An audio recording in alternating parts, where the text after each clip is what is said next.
Good morning. This is Talking Devils, the leading independent Manchester United podcast. I'm your host, Wayne Barton, joined by Manchester United legend Paul Parker and David Murphy to speak about Manchester United's thrilling draw at Selhurst Park, which was at least more thrilling than their 0-4 capitulation there last season. And also we'll preview the week ahead. Paul, how are you doing? How was your weekend? Weekend wasn't too bad. I got 2 games on Saturday. I worked at West Ham and Chelsea. Paul, can't hear you very well, What about so now? maybe your What headphones are about not in. now? Let me try this one. Well, while Paul fixes that, Dave, how are you doing? What about Yeah, now? not too bad. Not too bad at all.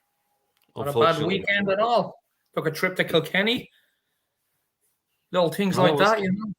what's in Kilkenny? There was a jersey store, went in there, and there's a castle. So I walked around that. Great week. Cultural weekend. There are a lot of castles in Ireland, aren't there?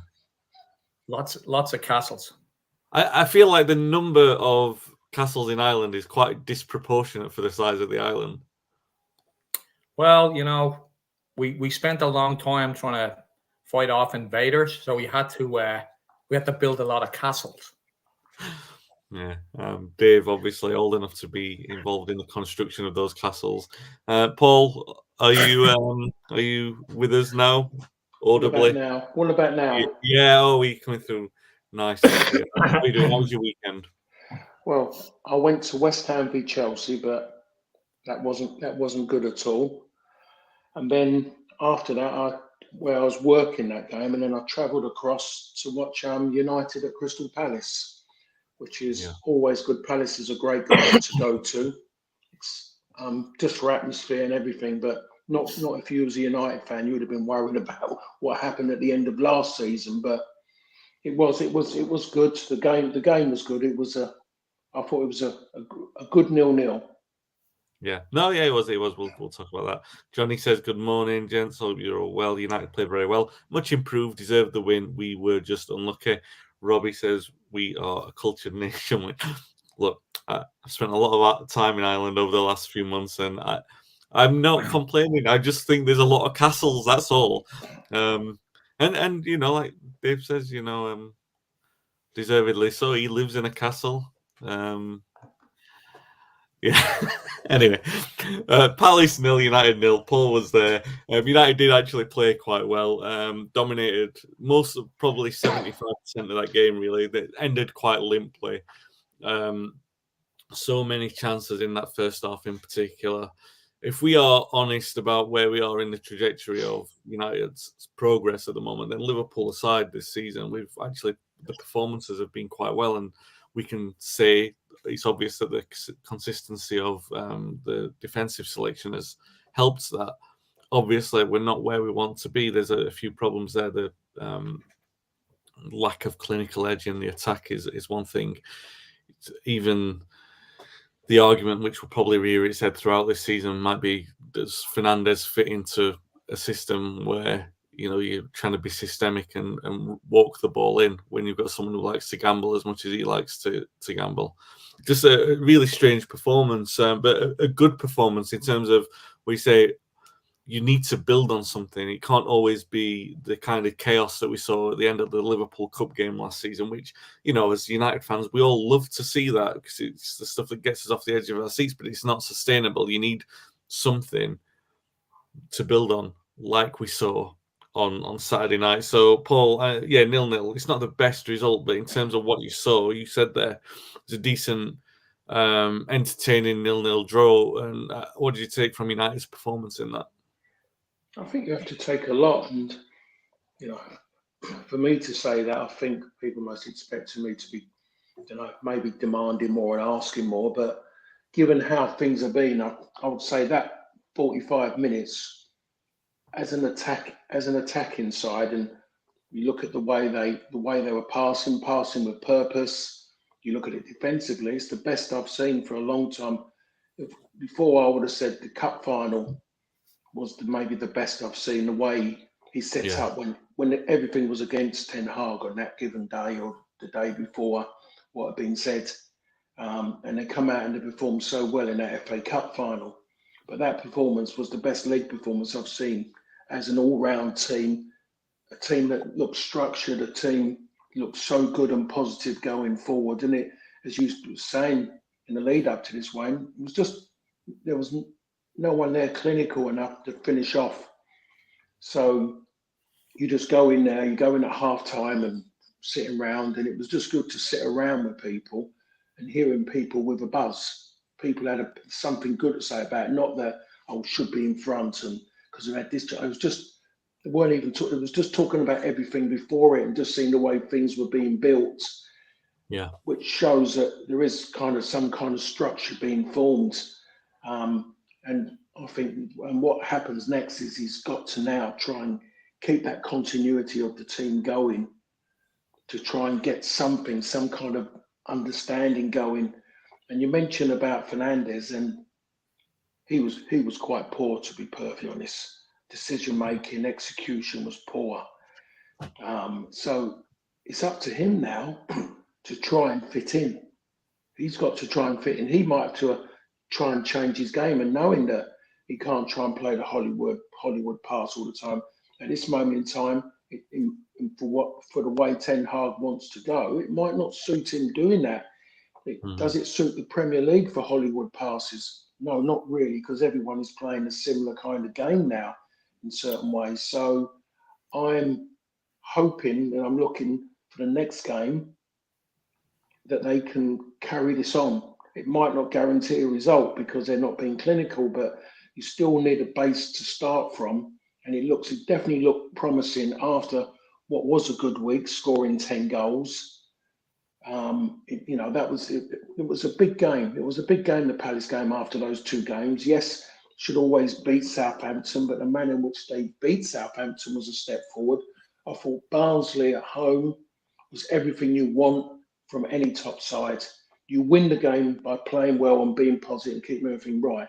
But to go and score 7 goals in that fashion, you think, perfect. That's the way you go and do it and sell it out. Because for me, I was seeing a horror show. I was seeing going back to when I was there and we lost at home to York City.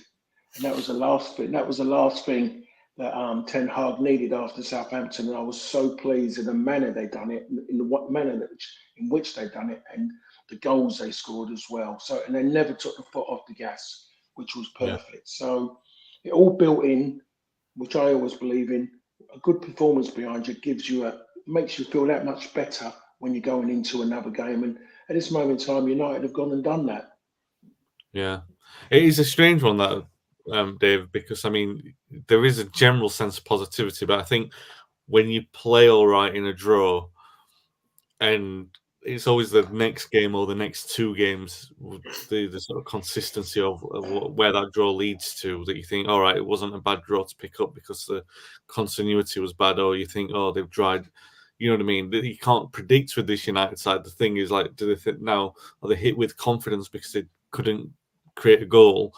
And will they struggle against Twente, against Spurs? That's the perennial question with this United side, is they lurch in this level of inconsistency where you now at least think there is a stability there. There's like that defense is a really good basis for continuity. The midfield feels like it's there. I mean, ironically enough, I was unsure about how you're going to start with that midfield, with Eriksen and Menu and Fernandes, but that played really well. Eriksen was outstanding for most of that game. I'll just come to a couple of comments before I come to you here. T2 says, good morning, gents. The Palace game was funny. So much to be positive about. I felt we lost our way a bit in the last half hour. We weren't ruthless with the chances we created, which was frustrating. Andromeda says, the good first half was due to the technical players like Ahmad, Zirkzee and Eriksen.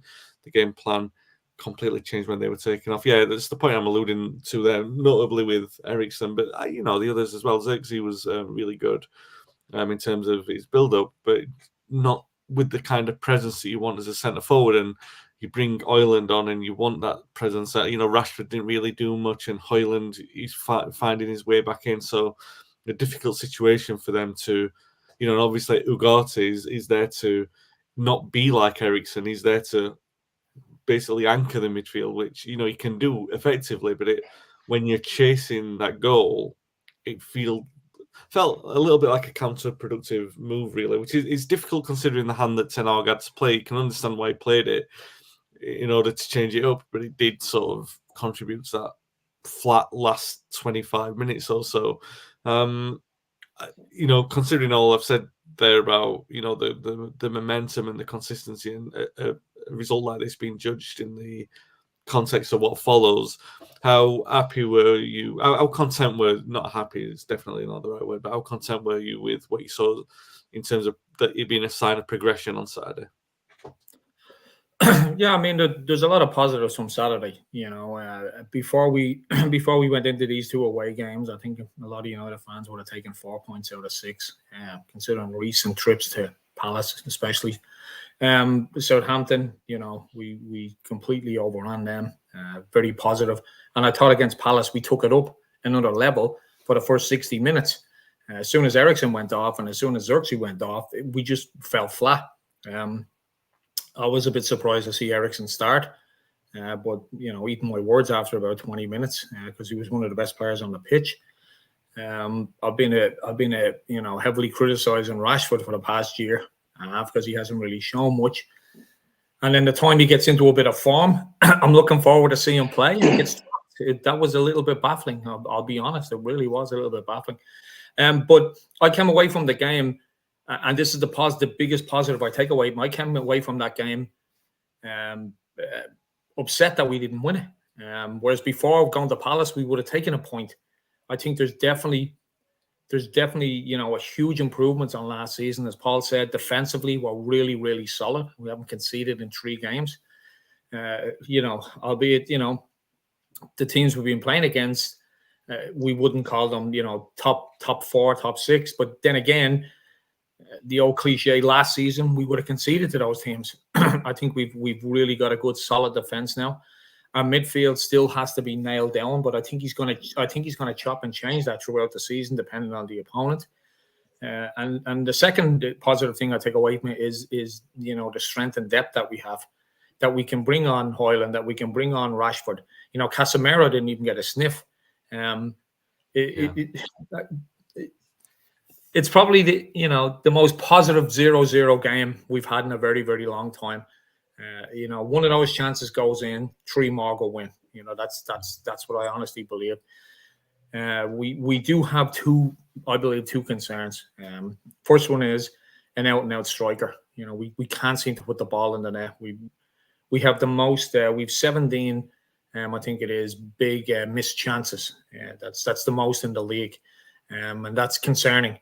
And maybe it just needs a run from Højlund, but I just don't see him getting in right now because I think Xerxes, although he doesn't seem, he's not an out-and-out striker, but he just ties that link between midfield and forward line so well. He's just a beautiful and intelligent player. He really, really is.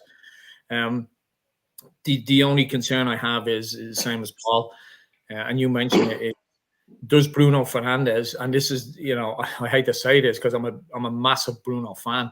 Where does he fit in this team? We can't have the Bruno of old where he's constantly trying these mad and crazy things. I mean, he should have at least scored 1 goal, but he tried, the outside of the foot. I'm not sure why, but everything he seems to do has to be spectacular. And I think Ten Hag has a job in his hand. And as Paul said, maybe he can change. Elite players can change their game. We've seen that down the decades with United players and many other players. I think he needs to change his game because the way he plays right now, it hinders the way the way Ten Hag's trying to play right now. He gives the ball away a lot, which he always did. But if we go back, in the previous seasons, he was the only one trying something, and that's how that's why we accepted it. That at least he's trying something. He's, the rest of the team is very flat. Now we seem to be heading in the right direction. I think he needs to curb that, as they say, Hollywood pass and that spectacular every time he has the ball. The ball doesn't have to travel 30, 40, 50 yards every time he gets it. But again, positive from Saturday, really positive. Let me just come to. We've got a lot of comments coming in, so I'll just get to them as quickly as I can. Patrick says, "Good morning, gents. So be doing well, Patrick." He says similar thoughts to Paul about the general playing. Bruno's poor performance. He's arguably been the best post-Fergie signing, but has been completely off colour this season. Box said, I missed a couple of comments, I'm sorry. Box says, I might be old-fashioned, I thought centre forward 9 job was to score goals. Chris says, do you think when we play the harder teams, you'll go to Bruno as a false 9 and Mount in the 10 role? Before he got injured, Mount was playing well. Patrick, overall, United played well, which leaves the ABU media and pundits with a desire to shift the narrative to a good speculation as to why Rashford was rotated. Right, Garnacho earned a start. Andromeda, I'd like to see Højlund play with Xerxes.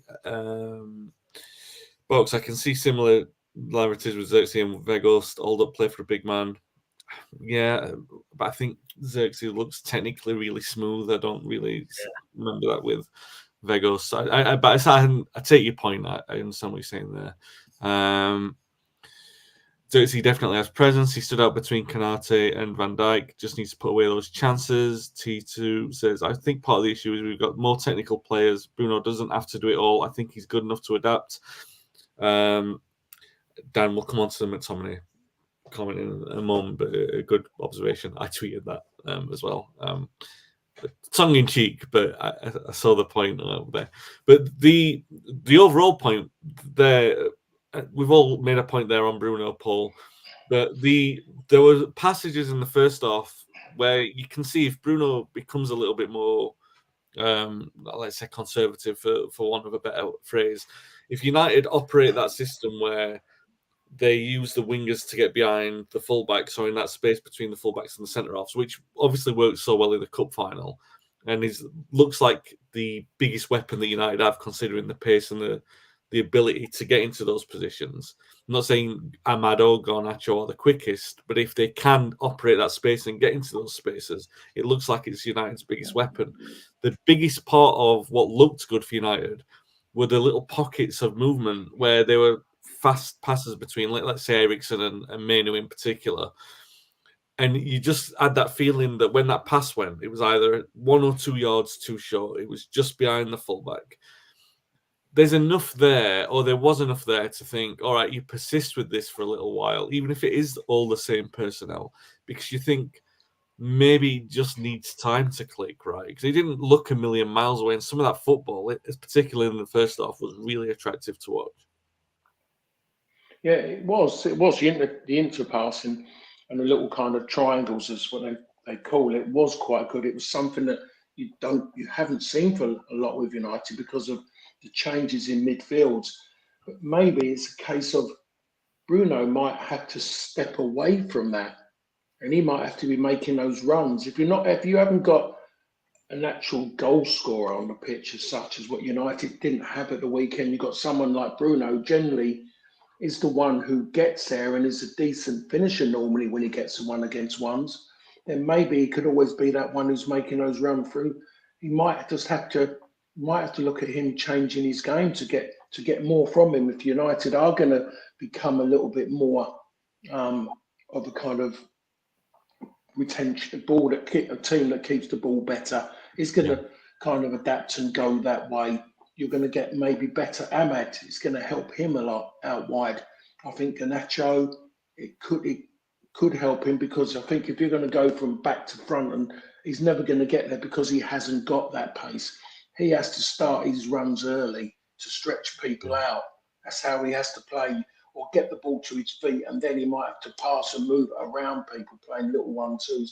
But he's not going to outstrip many fullbacks in today's game. I thought Amad in that he calls his son. You can just see it. The Palace tried to double up, and I've been to Palace quite a lot over the last 3-4 seasons. Tyreek Mitchell loves a challenge.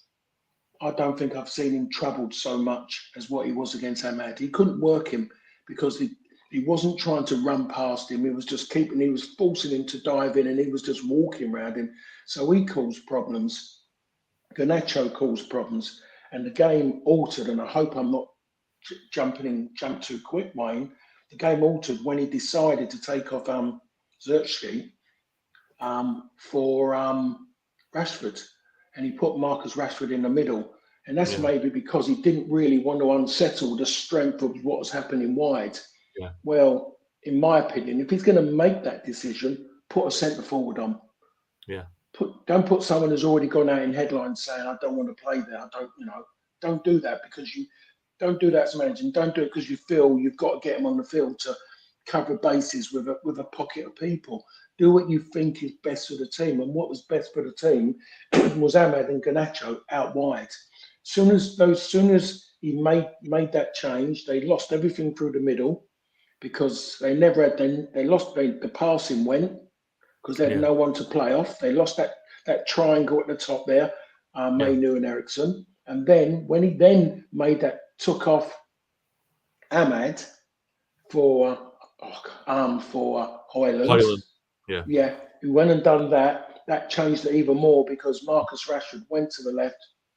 And to be perfectly honest, and I was right behind that goal, right behind there. Didn't care. He didn't care. He totally killed it. And that's when Palace suddenly took over the game a bit. Nothing really constructive, but there was a threat. And every time Eze went near that box, there was more of a threat, because the strength had been taken away. It's virtually like, just it's like Samson. They cut his hair and bang, he was finished. They just stopped. He killed it by doing what he was doing, and it seems he does that a lot. When things are going well, he wants to make changes. I was getting a little bit paranoid, thinking to myself, I'm seeing Harry Maguire warming up all the time. I think to myself, don't go and make that move now. Do not go on and settle a back four that has dealt with everything thrown at them. Yes, Palace have had their moments. They've got every right to have moments. They're at home. It's expected. But don't go and make silly changes in that back four. And it worried me when he was doing it. But I think Harry Maguire was having a Martin Keown moment, when he was at Arsenal, just when they warmed up in the face of Arsene Wenger all the time. That's how he done it, to try and get on the field. And it wouldn't surprise me if he'd done that, because he's watching and he's seeing a good partnership going on in front of him. Yeah. A very solid one, what was happening in front of him. So that's where I thought the game changed. Substitutions made it a negative for Manchester United. They totally lost their way when he took off two wide players who caused Palace wide, their wing backs to virtually double up. They brought back the wing backs to help out with the centre halves, because they couldn't relinquish the space at the side of the centre half. How many times did you see Gahey in the left back position before he made those substitutions? Constantly, and that tells you that it was working, because you're pulling the centre half or one of the three out wide at these big gaps in the middle, and that's where the strength was coming. That's where Eriksson was getting into so many areas. Looking like he was, the opportunity to shoot, but it never come off for him. So really, Fury, I thought the manager got it wrong there. I don't know.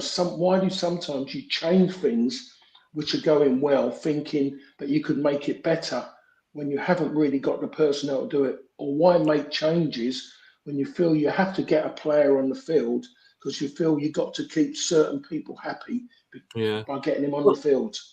But I mean, on that point, maybe, Dave, the point is that, all right, Rashford had a really good argument to have stayed in the side. You wouldn't have complained if he was in the team. Sorry there. I totally disagree with that. He had no right to be in the side. He'd been poor all season. He scores at Southampton, does all right in the first half, and then disappeared. Against Barnsley, yes, he scored 2, but it was against Barnsley, a first division team. Judge him on what matters, in my opinion. Judge him on his form in where it matters, the league. It hasn't been good enough. Look at Ahmad's form. You say that every time Garnacho has come off the bench, he has delivered a performance or a goal. That warrants an opportunity to start before a player who is picking and choosing when he wants to play a game of football. All right. Fair enough. Just an opinion, Wayne. No, it's all right. Being told off there, Dave. Hopefully you'll come to my rescue. We've got people laughing at that in the comments. Thanks, Box. That's my Monday morning dressing down. But, Dave, from the perspective of a player scoring a goal at Southampton and then scoring twice in the week, no matter who it was against, but the fact that he's got a little bit of a run of form going for him. You can understand. You would understand if he'd have been there from the start. Most people would have said, all right, he wouldn't grumble that he was there from the start against Palace, but he wasn't.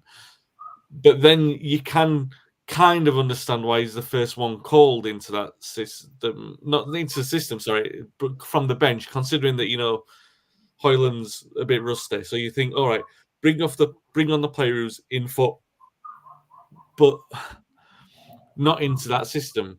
You know what I mean? It was a difficult one, right? What did you make of? Obviously, he didn't play well, but I mean, I get the feeling that at this moment in time, with the things fairly going to plan, he's got most of the players there. Now he's got to try and work out the best three in midfield, the best three in attack, and sometimes it's not going to happen, right? You can't say every single decision's right, and every time it doesn't go right, you can't then say, "Oh, it's a big mistake." That, logically, there's a reason for bringing him on. It didn't work out, and that will count against Rashford going forward. You would think. What did you make of the substitution? Do you hold that against Ten Hag, or do you think Rashford ought to have done more? Well, like I said earlier on, I've been a big critic of Rashford. His body language, what he does in the pitch, and considering the amount of money he's on, his lack of enthusiasm on the pitch has me, pulling what's left of my hair out over the past 18 months. And then I was pulling my hair out on Saturday when I seen he was on the bench, because to me it was like I got a little bit at the back there. All this is Rashford. See all that? Rashford. This part here, Paul Parker from the early 90s. So I was disappointed to not see him in the team, because strikers, their confidence is boosted by scoring goals, and I don't disagree with Paul. We were playing a first division team, but it's all about confidence, and the way he put away his goals was really good. And for me, like I said, when Rashford wasn't playing from the start, I'm like, what is he doing? I mean, he's been playing this guy for 18 months when he's been playing bad. Now he's starting to hit a bit of form with goals, and he benches him, and it baffles me. But I'm not a Premier League manager, so he obviously has his reasons. But I do, I fully agree. I think the substitutions killed United's momentum, killed the game, and it gave Palace the incentive, and to come at us, and they had a few chances that could have won the game. Dave, there was the really nice moment where Eze danced around a couple of challenges and then made a move forward. But United were largely comfortable, and he did have to make changes, right? And not every change is going to work. They're not always going to be Sheringham and Solskjaer in the 99 Cup final. What I'm saying to you is that, are we going to castigate the manager for making a change? We knew the change had to be made, and it didn't work out. It didn't work out against Crystal Palace this weekend. You're not going to win every game of football. Palace is a tough place to go, and all right, it did kill the game. We didn't create much after that, and towards the end of the game, it looked really frustrating. But generally, by and large, you could understand those. We didn't, like now in hindsight, it didn't work out, but you could understand why he brought on Rashford, considering, like you said, like you just said there. No, I do get that, but the substitutions, we spent the last, I think it was the last, from the 85th minute on, we were drawn 0-0. We have every opportunity to win this game, when we spent from the 85th minute on playing the ball around in our back four and knocking it back to the goalkeeper. And the reason was, in my opinion, we didn't have any options to give it to, because we lost the creativity of Eriksen and Xerxes. It was so frustrating. It was like we were winning 2 or 3-0. It was like, what is going on here? We're trying to win this game. We could win this game, but the substitutions, I think, killed that momentum, because we had no creativity when the subs came on. Yeah. I was glad to see Højlund back, to be honest. That was the only positive from that. So yeah, he did look rusty as well. So that there is that. There was the last few minutes against Palace, and then the first 25 minutes against Barnsley, where even Barnsley were allowing Maguire to have all the time on the ball that he needed. Like they were just like, "Oh, you're not going to hurt us with Maguire." United eventually found a way through, but I'm bringing to mind yesterday's game with City and Arsenal, where City just allowed Ruben Diaz to have the ball on the edge of their own box for the last 25 minutes. It was just absolutely disgusting to watch. Like, I cannot enjoy that kind of football. Didn't enjoy it for the first half an hour against Barnsley, even though we won 7-0.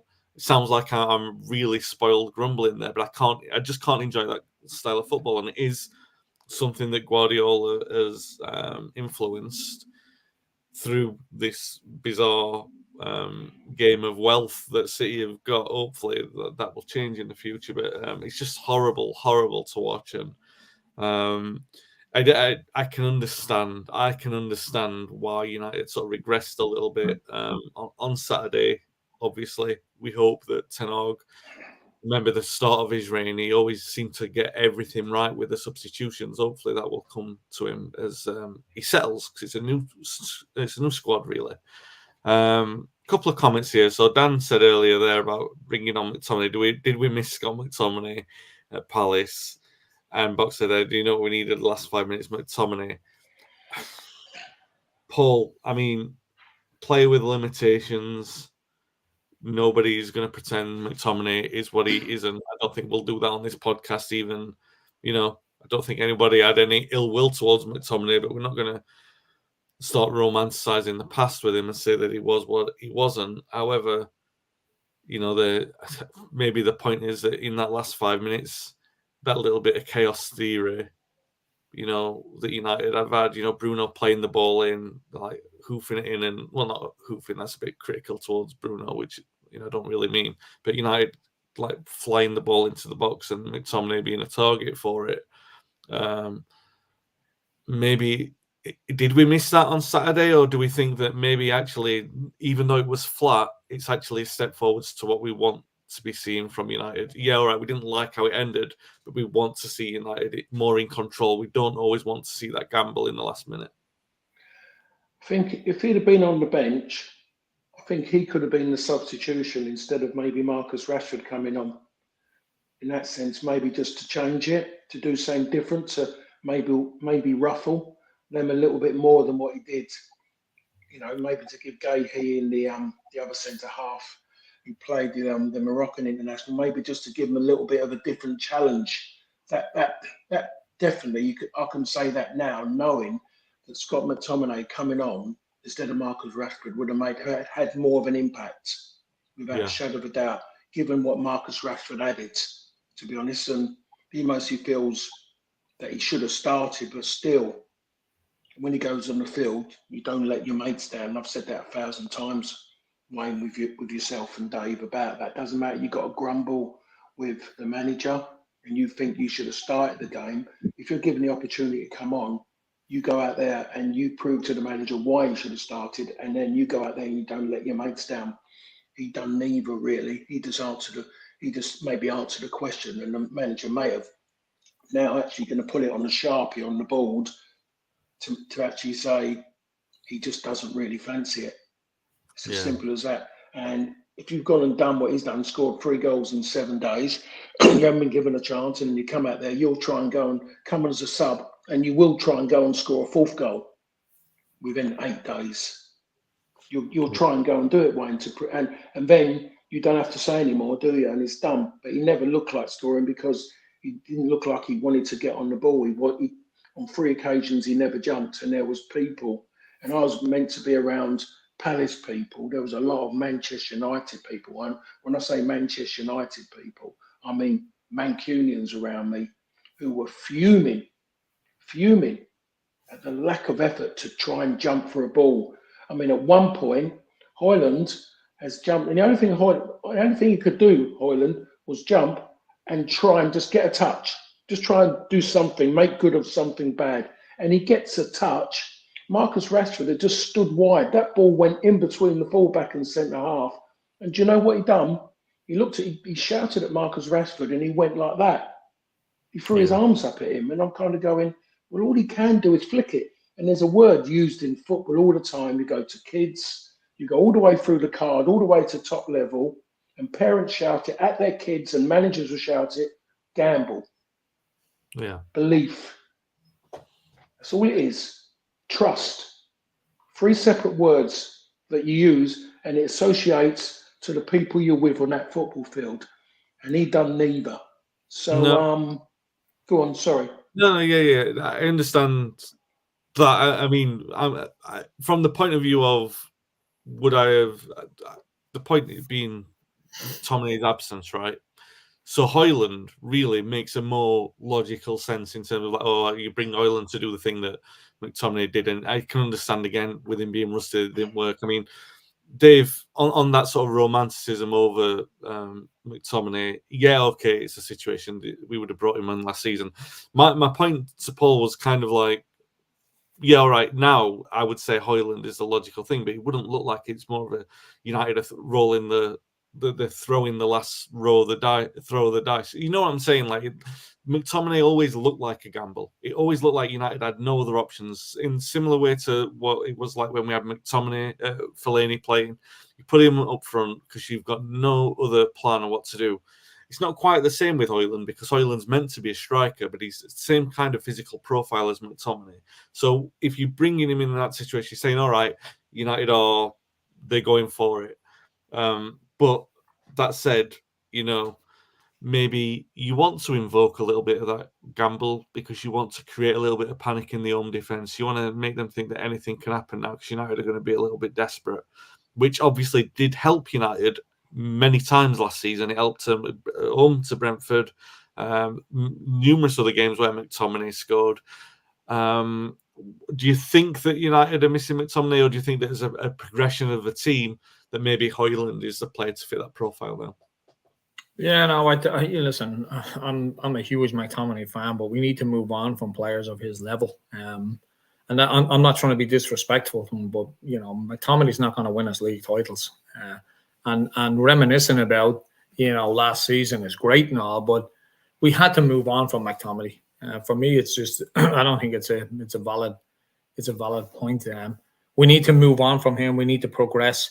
If the question is, would he have made a difference? I mean, we've seen many times last season that he did, but I just McTominay's for me is in the past, and we need to move on from him if we want to progress as a team. And to be yearning for for McTominay, and we do this as United supporters, because our luck hasn't been great in the past 10, 12 years, 10, 11 years.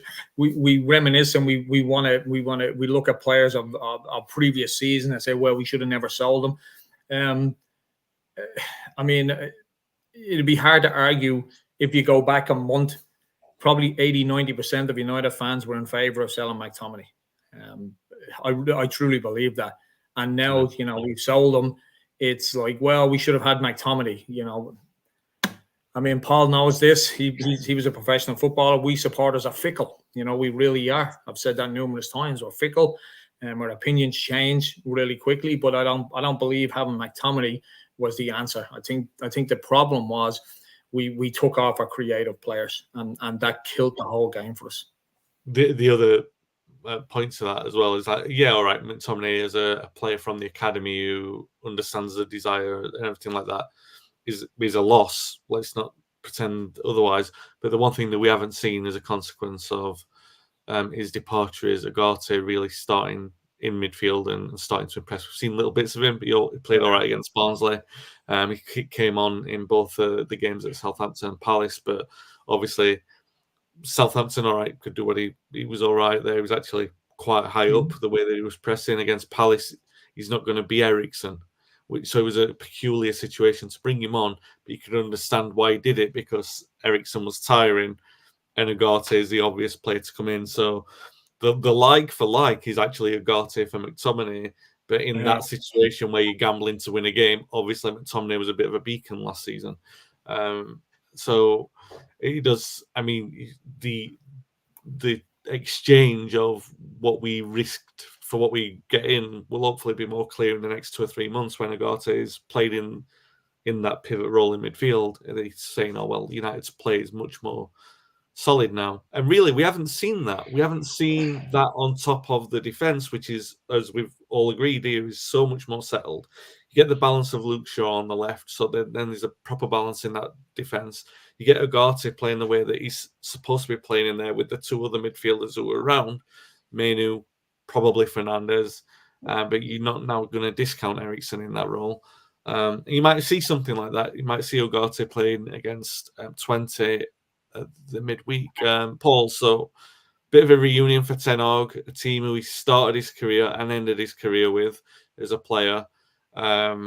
Nicely placed due to this ridiculous restructuring of all European competitions. It's now in Wednesday's slot. So United have got nicely placed in the middle of the week where you've got Saturday and then a Sunday game after it. So you can't really complain about the rotation of the squad. It'll be a strong team that plays. Are you expecting he's not going to be making 8 or 9 changes like he did against Barnsley, right? It's going to be a full strength team, and United are going to have to go out to keep building on these performances. And you want to see another game like against Barnsley, although it's a much higher caliber of opposition. You want to see a confident, controlled performance with goal. Yes, you definitely do. But I think we've seen already enough. I've lost track of it. There was so much European football on last week. I didn't know what was going on, to be perfectly honest. But saw 2 Dutch sides get obliterated last week, didn't we? Yeah. In Europe. Yeah. I think everyone's still expecting a win. I think you have to expect a win, given everything. Even though things haven't been great at United on a consistency basis, you still expect Manchester United to beat FC Twente. You would do, without a shadow of a doubt. So, and it does. I'm sure emotionally it'll mean a lot to the manager, but I'm quite sure that he knows already that the job he's in, he wants it for life. He wants to win, and and what he wants to do, he wants to beat them and beat them well, just to remind people back at home. That's the thing. What it is, he doesn't want the embarrassment of that, and everyone, being who he is, he definitely doesn't want that. He wants to prove a point. So I really hope it goes well. I hope they carry on, but again, it starts from the weekend. It's a home to Tottenham. A performance is important. A win is important, but that's where it starts from, and how that game goes will give a little bit of an idea how things will be in that midweek game, in that game in Europe. I mean, it's just been thick and fast football at the moment, but I think that's when it's at its best, really, when you get players get a little bit of momentum going. Some are whinging already, but that's what football's all about. There's ups, there's downs, there's emotions, everything, except for the game yesterday, really, which didn't have anything. Yeah. Dave, how do you see this one going against? We'll talk about Spurs in a minute, obviously, but this game against Twente. I mean, do you think that I know you've gone on record as being the one person who likes the changes in European competition. Do you think that maybe there's enough confusion in there that you move the game to a Wednesday, you play all these new themes around? Maybe we can just sneak into the Champions League this way. We just start playing the Champions League anthem instead. And maybe because the lists in the groups are that long, that you can just start putting United's name in the Champions League and just go, well, we thought we were there. It's that much of a nonsense that, maybe we can get in the confusion. No, I mean, let's be honest. Champions League was Tuesday and Wednesday. Wednesday being the big games. UEFA had to change United and the Europa League to a Wednesday because with a bigger show in town. That's the reason why we got the whole competition got switched to a Wednesday. People have got used to seeing quality football, so they decided to put Manchester United and FC Twente this Wednesday. Paul's eyes. For anyone listening, Paul doesn't seem convinced by Dave's explanation. Continue, Dave. I mean, it is one of those cliche games where FC Twente, they've nothing to lose. They're going to come and it's.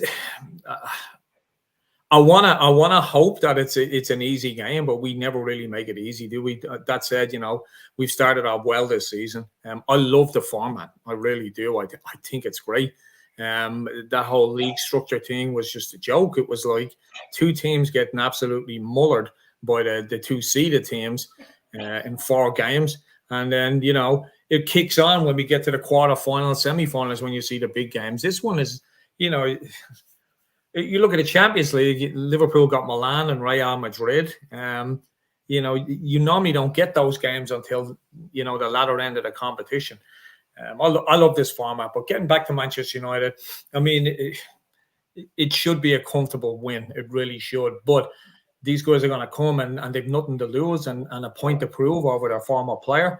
But what I didn't take into the fact was that what Paul had said there was that Ten Hag is probably going to want to remind people back home, because Arne Slot seems to be the big and the greatest thing ever. Even better than Cruyff right now at the moment. So Ten Hag has got to jump back in there and say, no, I'm better than Cruyff, and win the game against FC Twente. But I'm looking for a come to a win. I'm hoping for a come to a win, but I'll take a nervous 1-0. Yeah, nothing will say better than Cruyff than a nervous 1-0 home win against Twente. I mean, the battle for that legacy will go on throughout the season without question. We get on to Spurs then. Obviously, they had a tough time at the start of the season where a lot of pressure was on Big Ange. I love his way of negotiating press conferences. Spurs' football, like calling everyone mate and everything like that.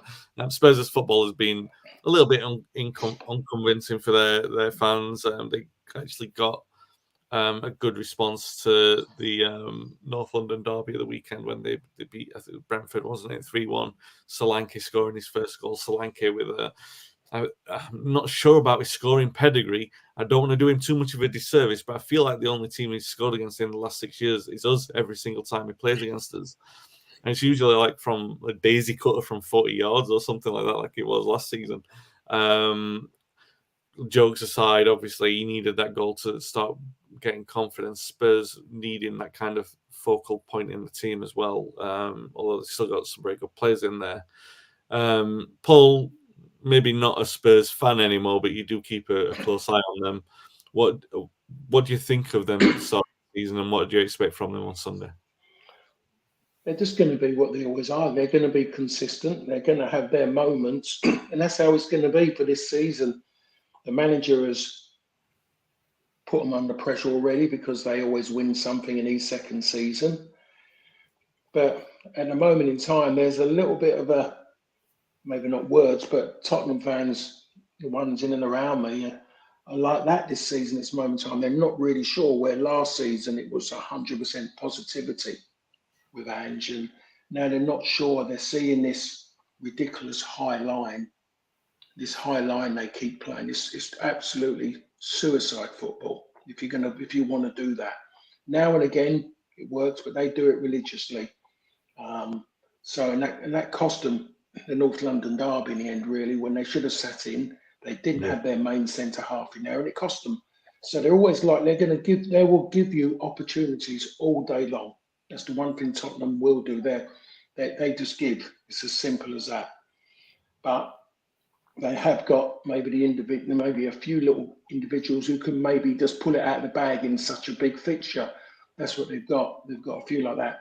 Maddison, you don't know when he fancies it. I've always seen him from day dot as an oddball, absolute oddball. Spurs fans are starting to see that now. They couldn't believe their luck. They thought, Christ, we've got him 40 million, he's cheap. And they suddenly realised they must have bidded against themselves to buy him for 40 million. Because there was no one else who went for him. No other club was mentioned with him. But they look upon that as typical Daniel Levy shopping. So I expect Manchester United at Old Trafford to beat Tottenham. That's the way I look at it. Given what I've seen already, there's definitely given me a little bit of kind of more belief that they will go and do that. I've been invited there to go and watch them on Thursday. Playing Europe. So given everything that's, and I'm working on the game on Sunday, so I mostly will go and watch them just to go and see it, because they've got to have a go. He has to have a go. They got away with the League Cup. They nearly blew that, and that would have blown up in Ange's face if they'd have gone out early in the League Cup again in the first round. And he took that away it's about Europe. He took that away. So I think that in that cup, they've got to compete in Europe. The fans are desperate to compete in Europe. I think they have to go for it. He can't be steady and talking about resting people. He's got to go for it. So I'm really looking forward to it the weekend. Yeah, it's a strange one with Ange, because I mean, I understand some of the things that he's been saying. was it before the Arsenal game? He was saying every game's important. This isn't the big one. And I understand, like, if you're trying to change the culture of a football club, that's the thing you can understand someone saying. But from the inside, I can also remember David Moyes saying, "We'll try and make it difficult for Newcastle," and stuff like that. And you look at a manager saying things to get a fan base offside, and perhaps saying it's not the most important game on the calendar is the wrong time to be saying that before an Arsenal game. So sometimes it's about timing. Dave, he's definitely a likable guy. Arsenal, Spurs play this kind of football, like Paul says, religiously. We didn't really cotton onto it in the first game. We had chances at Spurs, but we just didn't take them. And they were pushing high and suffocating us up the pitch at Old Trafford. We had a lot of chances through that system because he still played it. Now you would hope that Ten Hag's a little bit more wise to it and that we'll be more clinical with what we do with it. I mean, this is a great opportunity for that. I mean, we talked about United needing to be more clinical and get chances. They are going to get the chances probably against this Spurs system. What an opportunity then to demonstrate a clinical edge. Yeah, I mean, with Ange, I have a love-hate relationship, and I'm like, I love his press conferences. Always, anytime I get an opportunity to watch them, he's just funny. He puts it right back at them, and you can hear reporters are nervous to ask him a question, and they won't ask him stupid questions anymore. He got a couple of stupid questions last season. He put them in their place. I think now they actually do their research, which can only be good for the business.